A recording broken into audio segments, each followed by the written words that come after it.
अगर जिंदगी में कोई आपका साथ ना दे तो आप उस परम पिता परमेश्वर के ऊपर विश्वास करें और यह सोचे कि वो आपके साथ हमेशा है। आप अकेले नहीं हो। आप बताओ कि जो जगत का मालिक है, जिसने ये सब बनाया, वो आपके साथ है। अब इससे ज्यादा आपको किसका साथ चाहिए? किसी नगर में एक धर्मपरायण व्यक्ति रहता था। वह सदैव ईष्ट भक्ति में लीन रहता और इस बात का हमेशा ख्याल रखता कि उसके द्वारा किसी का अहित न हो। उसे इस बात का भी पूरा भरोसा था कि यदि वह दूसरों का अहित नहीं करेगा तो उसका भी अहित नहीं होगा। वह हमेशा भगवान से प्रार्थना करता कि उस पर कृपा बनाए रखें और उसे कभी धर्म के मार्ग से अलग न होने दें। एक रात उस व्यक्ति ने एक अजीब सपना देखा।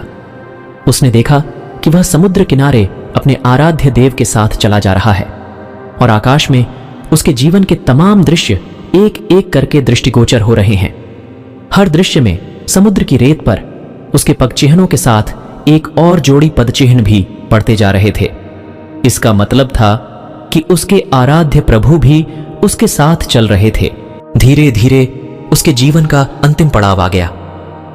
यह दृश्य उसकी आंखों के सामने से गुजरने पर जब उसने पलट कर देखा तो यह देखकर हैरान रह गया कि उसके जीवन पथ में अनेक जगहों पर एक ही जोड़ी पदचिह्न नजर आ रहे थे।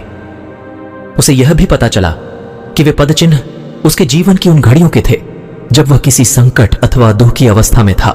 यह अनुभूति होने पर वह हैरान हो गया और उसने अपने आराध्य से पूछा, प्रभु, मैं तो समझता था कि आपकी कृपा सदैव मेरे ऊपर बनी रही है और आप जीवन के प्रत्येक क्षण में मेरे साथ साथ चले हैं, किंतु यह दृश्य तो मुझे विचलित कर रहा है।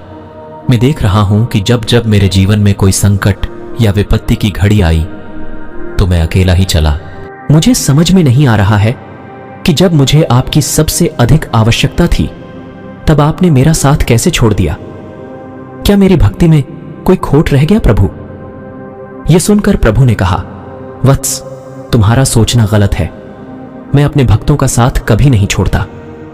दरअसल तुमने अपने संकट या दुख के अवसरों पर जो पद चिन्हों की एक जोड़ी देखी, वे दरअसल तुम्हारे नहीं मेरे पद चिन्ह हैं जब मैं तुम्हें गोदी में उठाए चल रहा था।